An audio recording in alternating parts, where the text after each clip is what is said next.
Hello and welcome back to another episode of the Resonance Club. This is Molly Holly, your host, and today I want to talk about something close to my heart, which is having the courage to challenge the status quo.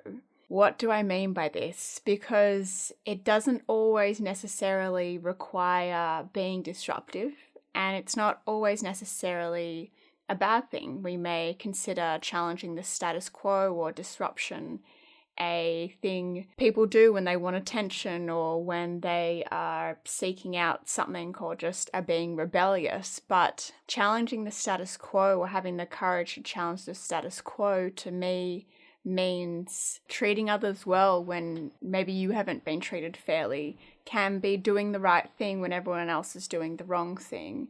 It can be not gossiping and not complaining when everyone else is. It can be taking accountability and ownership when no one else is. Challenging the status quo really is going against the norm, going against the majority. And I mentioned in the last episode how this can be scary, which is why it needs courage, which is why a key requirement to challenge the status quo is, of course, courage. And it's scary because it can bring up all our fears around rejection and abandonment and being excluded and not being part of the majority. But something I've come to realize every time I've quote unquote challenged the status quo, whenever I've had the courage to do the right thing, even when it's gone against what everyone else is doing, you'll be surprised with how many people join you on that side of things. You'd be surprised at how many people are waiting for someone to lead in the right way, are waiting for someone to do the right thing. And when you have the courage to do the right thing, they are right there supporting you. And they appreciate the fact that you have the courage when they didn't. And you may find that you already do this in many ways. There's probably many things depending on what you value, what your standards are. If you really don't like people complaining or if you really don't like people gossiping, you probably do this already. You probably just don't tolerate that.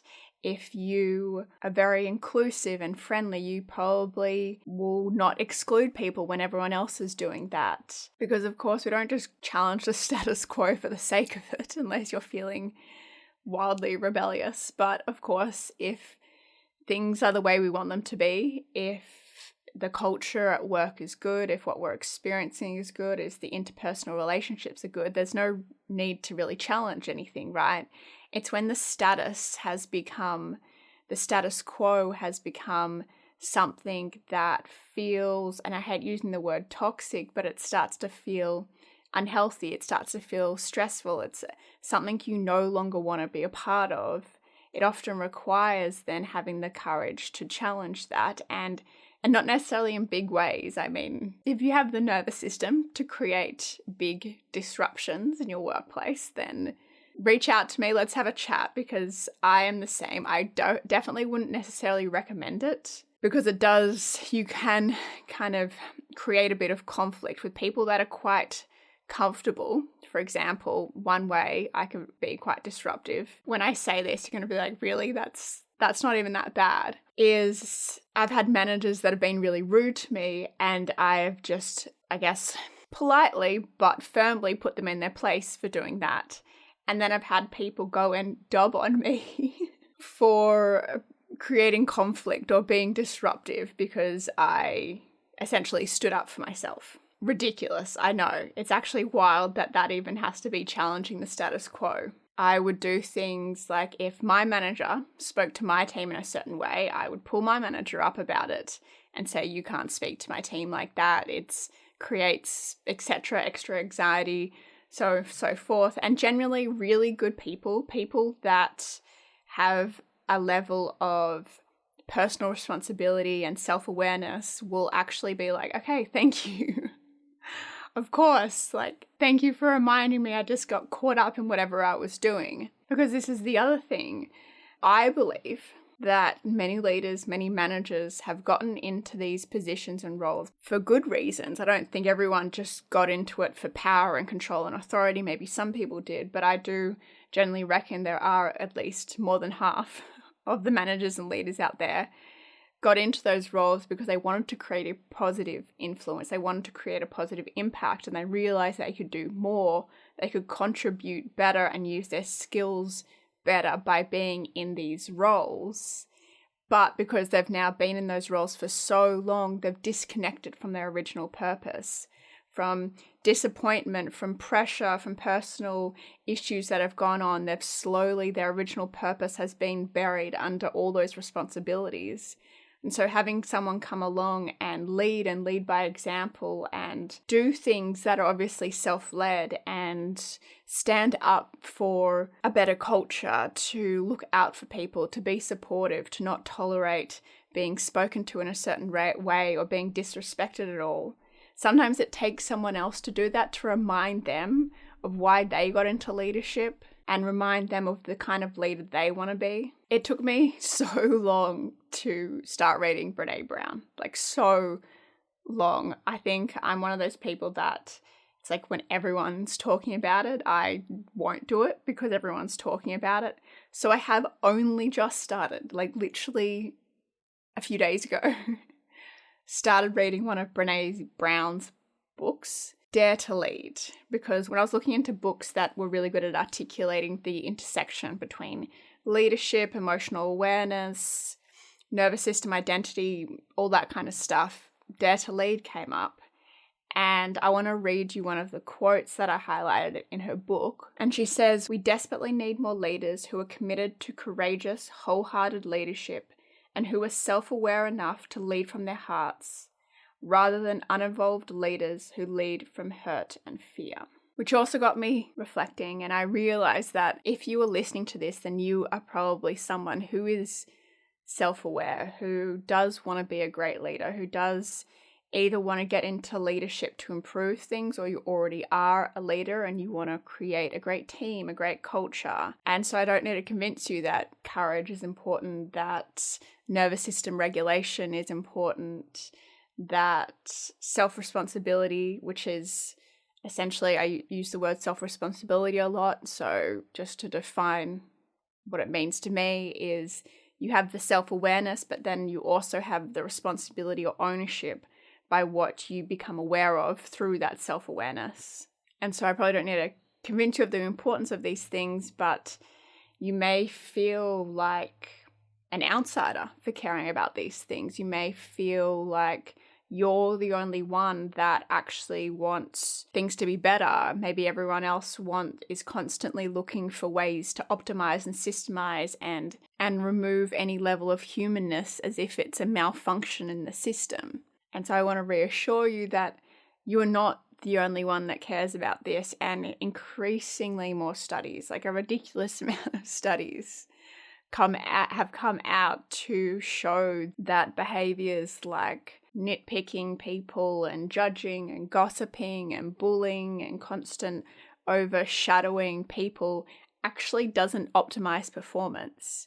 And it doesn't actually mean that, you need to sit around, sing Kumbaya and talk about your emotions the whole time. But there are subtle ways that you can improve morale and increase safety, a feeling of safety within the team, because that's really what it all comes down to. If you have developed a level of safety within yourself, so you're also not in protection mode constantly when you're at work, when you're in connection mode, so connection mode as opposed to protection mode is the mode your nervous system turns on whenever it feels threatened. And it can literally just feel threatened by someone looking a certain way, or someone's tone, or something slightly not going the way you planned, because at some point in your past when something went wrong, you got in a whole lot of trouble, and because you're a child, it felt like the end of the world. And now that subconscious trigger is still turning on your protection mode when you go into work, when really what you want is that connection mode, because when you have the connection mode on, then you more easily create safety for other people because you feel safe yourself in that environment.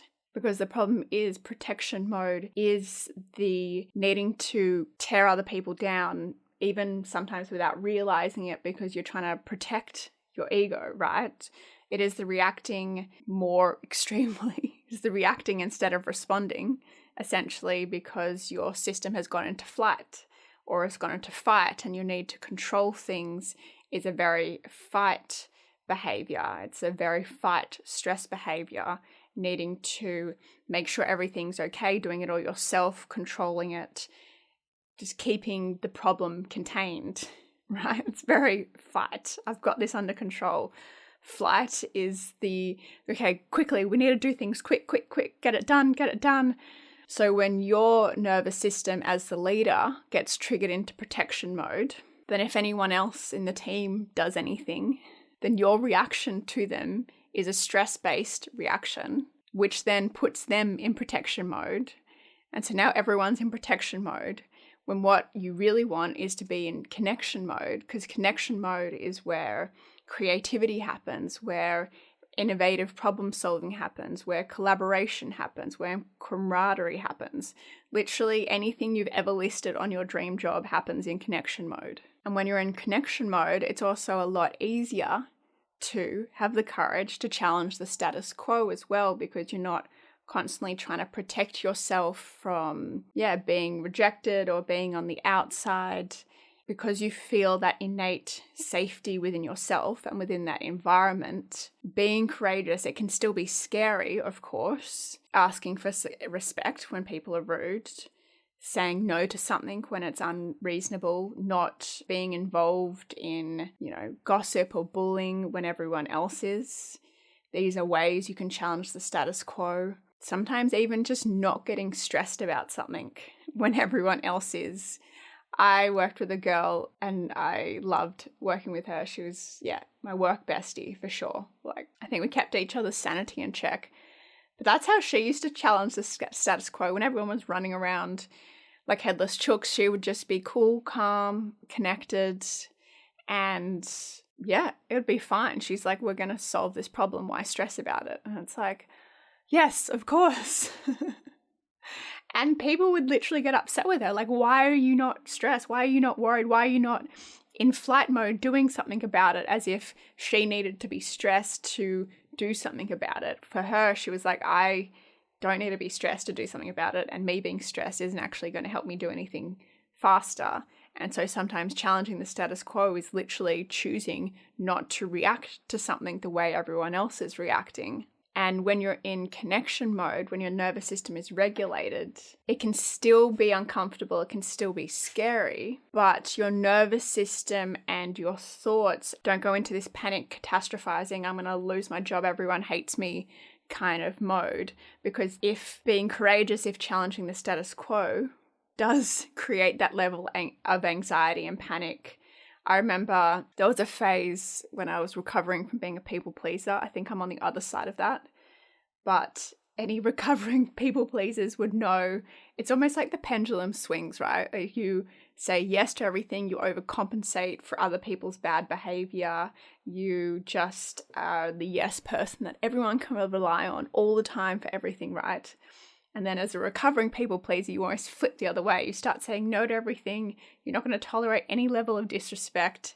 And it can be quite disruptive for the people that used to benefit from you being a people pleaser. Yeah.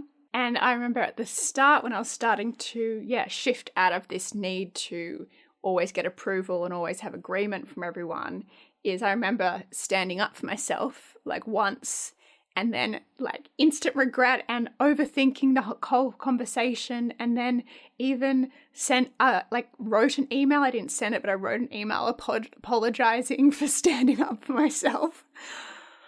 Oh, it's a real thing, right? So baby steps, absolute baby steps. Like I said at the start of the episode, it doesn't mean going and messing everything up and telling everyone and putting them all in their place. No, it's just like incremental. Like, I want to be treated better in this. I don't want to treat someone as bad as I've been treated. I want to respond differently to how everyone else is responding.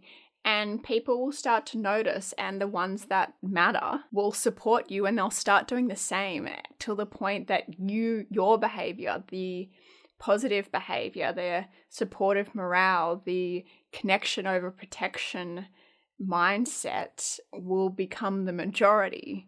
And it'll get to the point that anyone that does behave in ways that makes you not want to be at work becomes the minority. And then, of course, if even thinking about any of this sends you into any level of anxiety or there's absolutely no way I'm doing that, either DM me on Instagram or schedule a strategy call. Let's chat about it. The work I do with my clients is all nervous system regulation based work, which is essentially practicing that connection mode so you could communicate more easily, can show up with calm confidence, can respond instead of reacting. And if you're new to leadership, whether in someone else's business or your own business, or you're wanting to get into leadership, I remember when I first got into leadership and I just wanted to talk to someone so bad that shared the similar values to me. Because when, stuff went on with my team and I wasn't sure if I was the problem or they were the problem or I needed to lead differently, my only options were either the people that would say, you need more spreadsheets, more KPIs, like that problem needed to be managed out somehow. Or on the flip side, it was just be in the vibe, just bless them and love them and whatever. And it's like, okay, well, that doesn't work either. Like, what if there is a literal problem here that I need to address? And so if you are new to leadership, definitely talk to me if you share these same values around team morale, team culture. Schedule a strategy call, we can chat. And to anyone else, if you have any thoughts or reflections on this episode, I would love to know your opinion, honestly. But thank you for listening, and until next time, remember, lead yourself first to lead others better.